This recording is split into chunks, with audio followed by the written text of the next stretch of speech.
Should farmers have a right to repair their own equipment? The issue could now be decided by a judge as the feds sue John Deere, one of the most iconic names in agriculture. But the company says it's all politically motivated. If you bought something, it's yours. You own it. Straight Ahead will explain the court case and what it means for Nebraska. Plus, a new administration brings a renewed focus on immigration, but some cattle producers have mixed feelings. It's not just the packing plants. I'm not going to put the burden on them. The governor introduces his legislative agenda for agriculture, including fake meat, we'll break it down, and the Central Platte Natural Resources District educating growers. It's time to grow.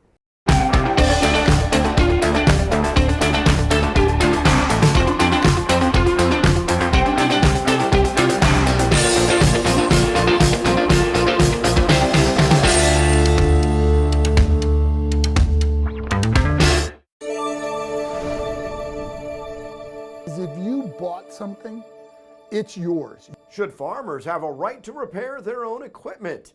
The issue now heads to court. Thanks for joining us on NTV News. I'm Steve White, where we're visiting with farmers about the Fed's decision to sue John Deere, one of the most iconic names in agriculture. They say nothing runs like a deer, but some farmers say no one has a monopoly like Deere. And now the Federal Trade Commission files suit. Regulators say the company uses its power to drive up repair costs. We reached out to farmers, and while there are strong feelings, farmers fear burning bridges with local dealers if they speak out. One Nebraska farmer who asked not to be named wrote his thoughts saying, the FTC's action against John Deere will help farmers reduce their high repair bills in the current cost-price squeeze environment. Federal trade commissioners say unfair practices limit repair options and delay farmers during tight planting and harvest windows, resulting in lost income. In court records, the FTC says Deere has a history of half measures and unfulfilled commitments.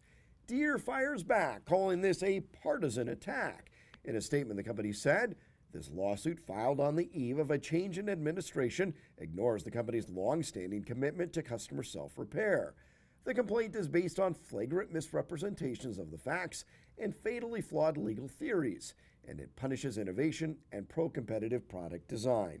End quotes. John Deere Green runs deep in Willie Cade's family, starting with his grandfather. He was the chief engineer for John Deere. Cade's an advocate for the right to repair, hearing from many frustrated farmers. Somebody after the purchase tells you what you can or cannot do with it is just not the right thing to do. He's been calling on feds to enforce the law. And it's all about the monopoly control. I want a competitive market. I want people out there who are competing against each other with bright ideas and new technologies. Cade says he has empathy for local dealers. His concern is with corporate practices. For its part, Deere says it was negotiating with federal regulators, as the company says the suit was filed in haste. The unnamed Nebraska farmer thinks the action could be a tipping point. This precedent will also help consumers lower their costs and warn the meatpacking, fertilizer, and seed industries that monopolistic practices against farmers will not be tolerated. And the governor outlining his agenda on agriculture. I'm Morgan Ostrom in Lincoln, where Governor Pillen was joined by senators to share their plan on how to help Nebraska agriculture. Pillen calls agriculture the heart and soul of Nebraska, stating that a healthy ag industry makes for a better economy. Really excited to work on legislation this year that will, where we'll lead the nation and protect and grow our agricultural industry. At the request of Pillen, Senator Barry DeKay is introducing a bill meant to ban lab meat being made in Nebraska. Buying lab meat would still be legal, but only if purchased from a company outside of the state, helping protect ranchers' livestock production revenue. The proposed bill comes from a place of wariness due to the unknown safety of lab-grown meat. Critics worry about how many chemicals are put into the product, and leaders call the product unnecessary in Nebraska. There are clear recognized nutritional benefits of meat as a source of protein. Additionally, Senator Mike Jacobson introduced a bill aimed at protecting private information gathered by farm owners from large corporations. Pillen calls data from Nebraska a pot of gold due to the long-term success the state has in the ag industry. We're one of the largest agricultural states in the country. He says the proposed legislation will grow and defend agriculture while protecting consumers. Some of us want government out of our hair, but there's places where government needs to step in and protect us, just like not allowing kids to get tattoos until they're 18. The governor also announced a merger between the Department of Energy and Environment and the Department of Natural Resources to help sustain the Ogallala Aquifer by measuring water quality and quantity. Reporting from Lincoln, I'm Morgan Ahlstrom, NTV News. And whether it's fake meat or transgender athletes, some lawmakers say the governor's agenda is silly, in their words, saying they wish he would focus on issues like property taxes. Well, I think they're a distraction from the real issues facing Nebraskans. No one is asking to make those changes. Nebraska's governor pledges to work with the Trump administration to deport what he calls criminals in the country illegally. I'm Steve White. Governor Jim Pillen, one of more than 24 governors, saying they stand united with President Trump, but what that looks like remains to be seen. We realize that we need help and labor to do our day-to-day functions. Cattlemen say good help is hard to find. It's feeding, cleaning pens, walking pens, pulling sicks, processing. USDA data shows only a third of farm workers were born in the country. The rest are immigrants. Some are naturalized citizens or have legal status, but 42% are undocumented. We're closing the border. President-elect Donald Trump vows to crack down. And we're going to have to take people out that are criminals. Speaking for himself and not any organization, Jerry Kenning supports enforcing immigration laws and supports Trump on many policies, but says this position could devastate agriculture. I'm of the opinion that we'll create a real void if they're sent back home. Addressing that they need to be legal. The problem is, what line do they get or where do they go to the line and get legal? Agriculture wants a seat at the table. Agriculture uses an awful lot of workers from other countries. We need to make sure that discussion, that agriculture is included in that, and that farmers and ranchers have the adequate workers that they need. Good help is hard to find, and agriculture fuels Nebraska's economy. It's not just the packing plants. I'm not going to put the burden on them. It's, those of us in production agriculture, whether it be feedlots, dairy barns, hog barns, chicken houses, chicken processing plants, yeah, they've come from somewhere else. For now, this cattleman hopes policymakers find solutions that balance security with the needs of Nebraska farmers and ranchers. Why are they here? For a better life, because somebody's provided them a job. Governor Pillen met with the president-elect last week. Members of the incoming administration have said workforce enforcement is likely, meaning raids at businesses are possible. Pillen signed onto a letter with 25 other governors saying they'll work with the Trump administration using state law enforcement and National Guard. When I sat down with the governor, he said his focus is on what he calls criminals and terrorists. What about just those who are maybe doing migrant field work? They're working at the feedlot, driving a feed truck, or working at a packing plant. I think the highest calling right now is the focus on what has caused a crisis in the last 4 years. And that crisis has been caused by terrorists coming through and criminals, and that's who we're focused on. Up next, we'll visit with the Central Platte Natural Resources District. And still to come, we're going to visit with Miss Rodeo Nebraska.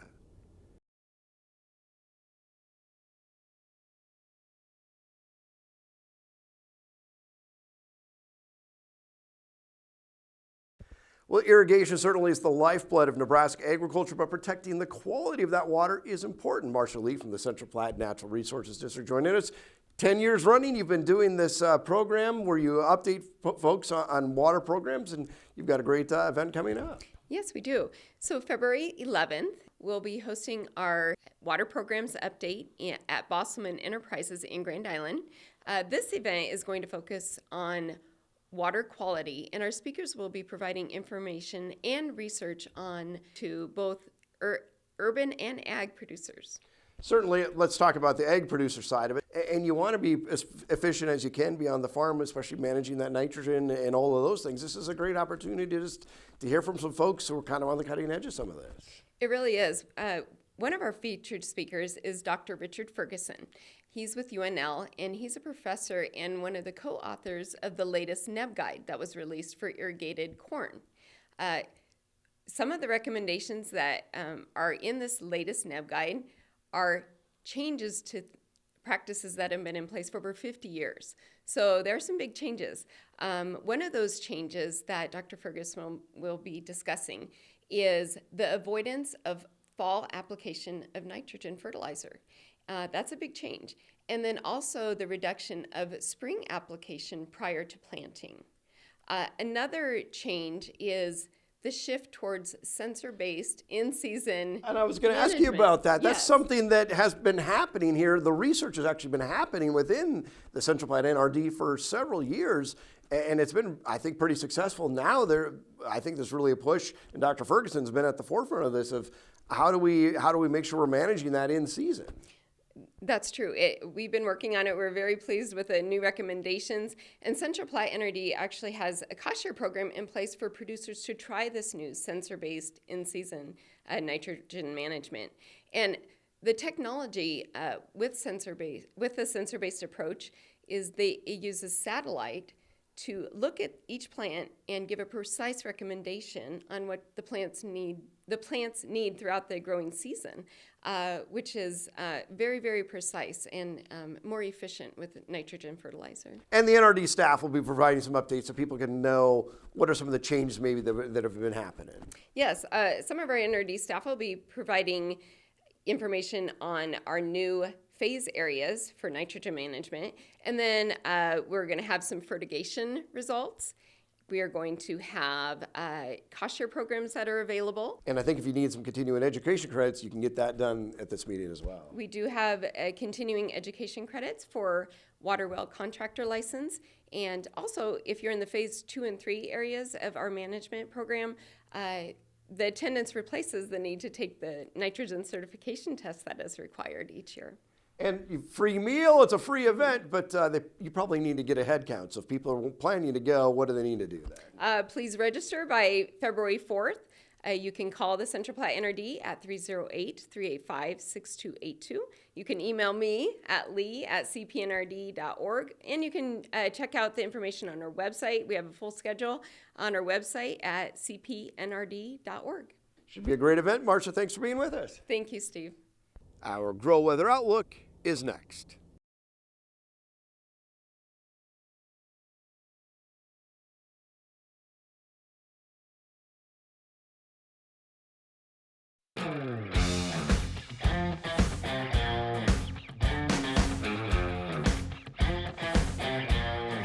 Well, the drought monitor that was released this past Thursday morning, and as you can imagine, with very little precipitation, still pretty dry here across Nebraska and a good chunk of Kansas as well. Actually, hasn't been a whole lot of change over the last week or so, which may be some good news, but still plenty dry here in Kansas.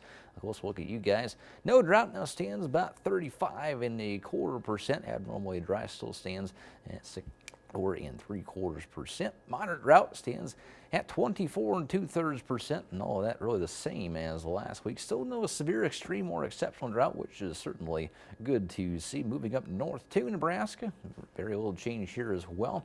No drought, just stands about 2.4%. Abnormally dry, hopefully 97.6%. And of course, those haven't changed since last week. Moderate drought, still anything that's actually changed here in Nebraska now stands at 88.75%.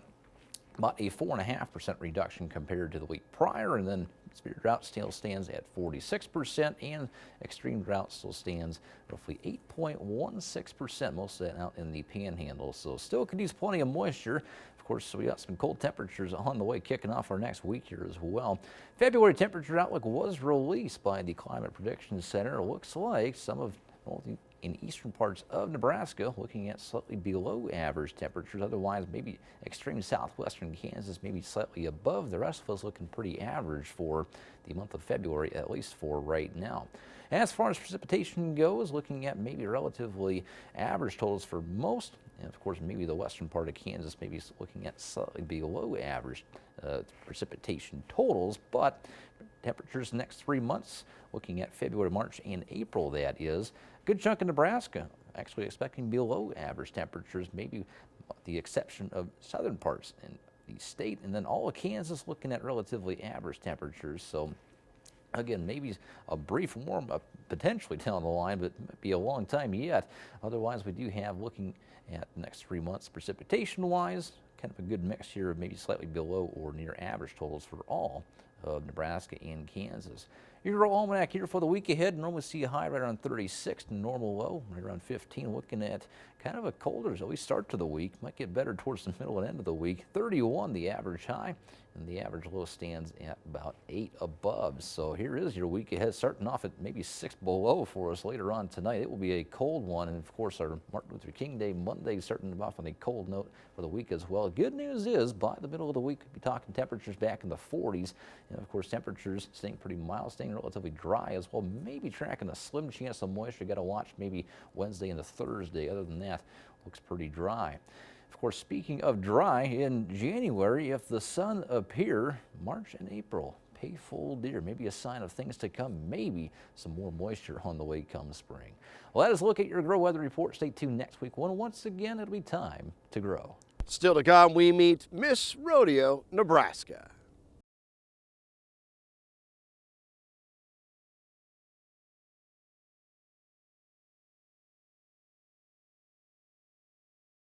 Time now to honor our Farm Youth of the Month, and we're selecting Miss Rodeo Nebraska, who recently sat down with the folks from NTV's Good Life. Danielle Forster, she is Miss Rodeo Nebraska 2025. Good morning. Hi, thank you for having me. Well, thank you. It's an honor to have you here. Big title for you. Lots coming up in this new year for you, 2025 for sure. Let's start back several years ago. Let's say you said you started working with pageants and rodeo pageants when you were 14. Yes. Tell us about those first steps in doing what you're doing that led you to this point. So it kind of all started the way I was raised. I'm very lucky to grow up in an agriculture-based family. My dad's side of the family, we raised Simmental cattle. My mom's side, I've been around rodeo and horses my entire life. My grandpa raises quarter horses. My uncle's a stock contractor. So it's kind of in my blood, and I started with my local queen pageant in Elwood, and I just kind of never stopped. And it's just a way for me to give back to a sport that it's really given my family a way of making a living and being able to share with people why I love it so much. What did it take all those years to become the Rodeo Queen of Nebraska? So during our pageant, we have quite a few different categories, and one of the big things that you think of when you think of a cowgirl is horsemanship. We always kind of call that our talent, which we might get thrown on a random stock contractor horse, because when I travel throughout my year, I'm not hauling a horse with me. I'm riding the horses that are provided to me. So you need to be a capable rider. And then you also have to have that knowledge about the equine industry and rodeo and agriculture in general, and also be able to speak in the public. So we do extemporaneous speeches, and of course our personality and appearance are also taken into consideration. And you said a big goal is just bridging that connection, being an advocate for the sport. I don't know, talk about the sport of rodeo and what it means in the sport of what you're trying to bridge for everybody else. Of course. I think rodeo, a lot of people who are in it think of it as a big family. It's something where someone will give you the shirt off their back to help you along the way. And it also holds those core Western values that the United States was built upon, and kind of our foundation as a nation, and just kind of going from our roots essentially is what I think is super important, because we don't want to forget about where we came from. And truthfully, the Western lifestyle is something that I hold near and dear to my heart, and it's just a great way to remember our country. That's not all. There's Yeah. more, Yeah. because not only does Danielle represent Nebraska as Miss Rodeo Nebraska, but you're going for your master's right now. I mean, that's a huge deal. Tell us about your future goals with that. So I'm finishing up my master's, just essentially in the writing process, and I'll hopefully graduate either this May or August. And after that, I really want to become a county extension agent and hopefully focus on youth development and 4-H programs, because as a rodeo queen, I really want to inspire that next generation, and it's just a natural fit for me to be able to continue that in my everyday life, hopefully as a county educator. So you are an inspiration. Congratulations on being crowned Miss Rodeo Nebraska, and thank you for sharing your journey with us. Good luck this year. Thank you. Thank you for having me. You're very welcome. A cowboy with deep roots in Nebraska rodeo saddles up for an unforgettable ride in the nation's capital. The Montana State Bobcats rodeo team will be taking part in Monday's inaugural parade. Head coach Kyle Whitaker is a decorated rodeo athlete himself, hailing from Chambers in north central Nebraska. Now coaching Bozeman, Montana, he's taking dozens of student athletes to D.C. We feel really valued and appreciated here at the university and throughout the whole state. It's a huge honor, and the leadership at the university, from the athletic director to President Cruzado, everybody's behind us. After conclusion of the inaugural ceremonies, the president and vice president traditionally review the troops, plus marching bands and special guests that pass the reviewing stand. As far as Coach Whitaker knows, this will be the first college rodeo team to take part in the Pass in Review, and the rodeo team at Montana State includes a handful of Nebraskans on the roster. From Chambers, Nebraska to the nation's capital, all because of rodeo. Pretty cool opportunity for Kyle and his students. And thanks for joining us. We'll be back here again next time as we see how agriculture makes Nebraska grow.